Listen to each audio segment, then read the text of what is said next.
Bonjour, aujourd'hui je te propose de travailler sur les auxiliaires du passé. On va d'abord voir quels sont les différents auxiliaires du passé et ensuite on va voir où est-ce qu'on les place dans les différents types de phrases. Alors, qu'est-ce qu'un auxiliaire? Il faut savoir qu'en anglais, c'est pas comme être et avoir en français. En anglais, chaque temps a un auxiliaire différent. C'est un outil qui va te permettre de construire différents types de phrases, donc les phrases interrogatives notamment et négatives surtout. Il y a certains temps où tu vas aussi l'utiliser à la forme affirmative et ça va donc te permettre de savoir à quel temps tu parles. Donc, s'il y a une chose à faire, c'est commencer par les apprendre par cœur. Donc voilà les auxiliaires. Au prétérit simple, l'auxiliaire c'est did, d'accord? Do au présent qui devient did au prétérit. Au prétérit en be plus ing, c'est écrit dans son nom, c'est be, mais qui va être du coup au passé, au prétérit. Donc ça va te donner I, he, she, it, was, d'accord? Et you, we, they, were. Et évidemment, ce sera suivi de la base verbale en ing. Pour le past perfect simple, ce sera had, d'accord? Donc le prétérit de have, had, et la même chose pour le past perfect en be plus ing, d'accord? Sauf qu'on aura derrière been, had been en fait, d'accord? Donc had au past perfect, was ou were au prétérit en be plus ing, et did au prétérit. Ça, il faut que tu le saches vraiment par cœur, de manière à ce que tu puisses identifier à quel temps on parle.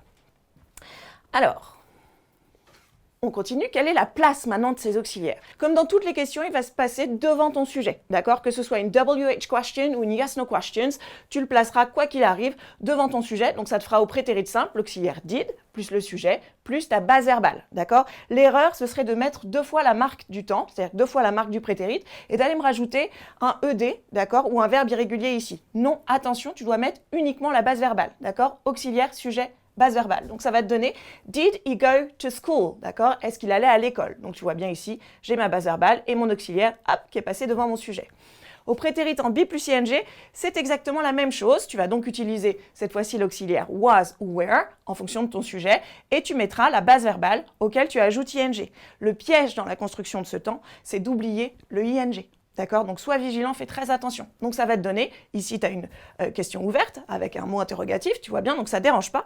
Tu fais juste attention à ce que ton auxiliaire soit bien devant ton sujet. Donc, ça va te donner What were you doing? Qu'est-ce que tu étais en train de faire? Puisque le prétérit en be plus ing parle d'une action qui était en cours de déroulement à un moment donné du passé. Donc, what were you doing? Tu vois bien que le you s'accorde avec were, mais je l'ai bien devant.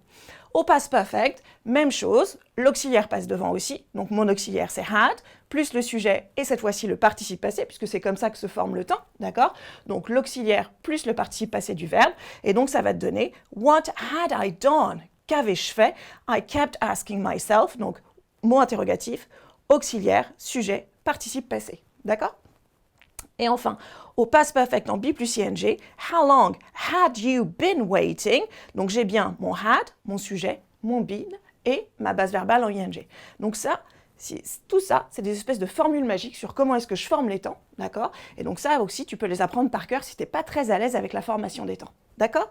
Donc, how long had you been waiting to see John? Depuis combien de temps attendais-tu pour voir John? La place des auxiliaires, donc cette fois-ci dans les phrases négatives, allons-y ensemble, on va voir si tu suis bien. Donc, la négation, il faut simplement ajouter un not à ton auxiliaire, d'accord? Donc là, dans les formes négatives, ton auxiliaire repasse derrière ton sujet, d'accord? Donc tu te retrouveras toujours avec ton sujet, ton auxiliaire plus not, d'accord? Et la suite qui constitue ton verbe. Donc ça va te donner au prétérit simple, par exemple, ton sujet, did plus not, que tu peux contracter en didn't si tu veux, d'accord? Et tu fais suivre de la base verbale. Même chose que pour les phrases interrogatives, tu ne vas pas ajouter de ed ici, ni mettre le verbe irrégulier. Attention, c'est bien la base verbale. Donc, il n'est pas venu, he didn't come, ils n'ont pas appelé, they didn't call. OK? Pour le prétérit en be plus ing, c'est la même chose, sauf que c'est l'auxiliaire be que tu mets au prétérit. Il repasse bien derrière le sujet. Donc, sujet plus was not ou were not, hein, si tu es avec les pronoms du pluriel, plus la base verbale auquel tu ajoutes ing. Donc ça va te donner he wasn't coming, il n'était pas en train de venir, ou they weren't sleeping, ils n'étaient pas en train de dormir. Le past perfect simple, toujours la même chose, ton sujet plus l'auxiliaire had, donc celui du past perfect, plus ton participe passé, sauf que là, on va être à la forme négative, donc où est-ce qu'on va le mettre le not? Eh bien, au même endroit, donc on va le mettre ici. D'accord? On va le mettre ici. Donc, ça va te donner they had not come d'accord? Et même chose ici, they had not watched. OK? Voilà. Même chose ici, je te laisse faire. Donc, le past perfect en be plus ing va me donner du coup le sujet, le had plus le not, que je vais mettre du coup ici, been, plus la base verbale en ing. Donc, ça va me donner they had not been, que je peux contracter en hadn't si j'ai envie. They had not been working ou they had not been sleeping. Ils n'avaient pas dormi. OK? Voilà. J'espère que tout est bien clair pour toi. Et donc, dans les phrases affirmatives, comment est-ce qu'on fait? Dans les phrases affirmatives, selon les temps, tu vas plus ou moins en avoir besoin. C'est-à-dire, au prétérit simple, tu ne vas pas voir l'auxiliaire. Il n'apparaîtra jamais. D'accord? Au prétérit simple, tu retiens que l'auxiliaire n'apparaît qu'à la forme négative et à la forme interrogative. Donc, ça va te donner, tu vois, soit ton verbe irrégulier, he went, directement. Donc, ça, c'est les verbes irréguliers que tu as appris par cœur. Soit la base verbale plus ed. Donc, la marque du prétérit, elle est là. D'accord? Donc, pas d'auxiliaire au prétérit simple, c'est facile à se rappeler. Pour le prétérit en be plus ing, comme son nom l'indique, ton auxiliaire, ce sera be, d'accord? Donc, was aware, suivi de la base verbale en ing. Donc, ça donne he was watching, il était en train de regarder, who they were working, ils étaient en train de travailler. Au past perfect simple, d'accord, là aussi, on va avoir l'auxiliaire had qui va apparaître. Donc, ça va te donner ton sujet, plus had, plus le participe passé de ton verbe.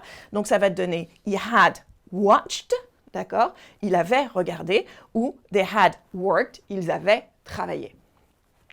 Au past perfect en be plus ing, ça va te donner he had been watching, donc l'auxiliaire had, d'accord, plus been, plus le participe passé, they had been watching, ou they had been working. Voilà, donc ton auxiliaire passe bien directement derrière ton sujet. Voilà, logiquement, tu ne peux plus te tromper. Voilà, on retient bien qu'il faut apprendre par cœur chaque auxiliaire de chaque temps pour bien pouvoir les identifier. Et après, normalement, il n'y a plus d'erreur possible. Voilà, à bientôt.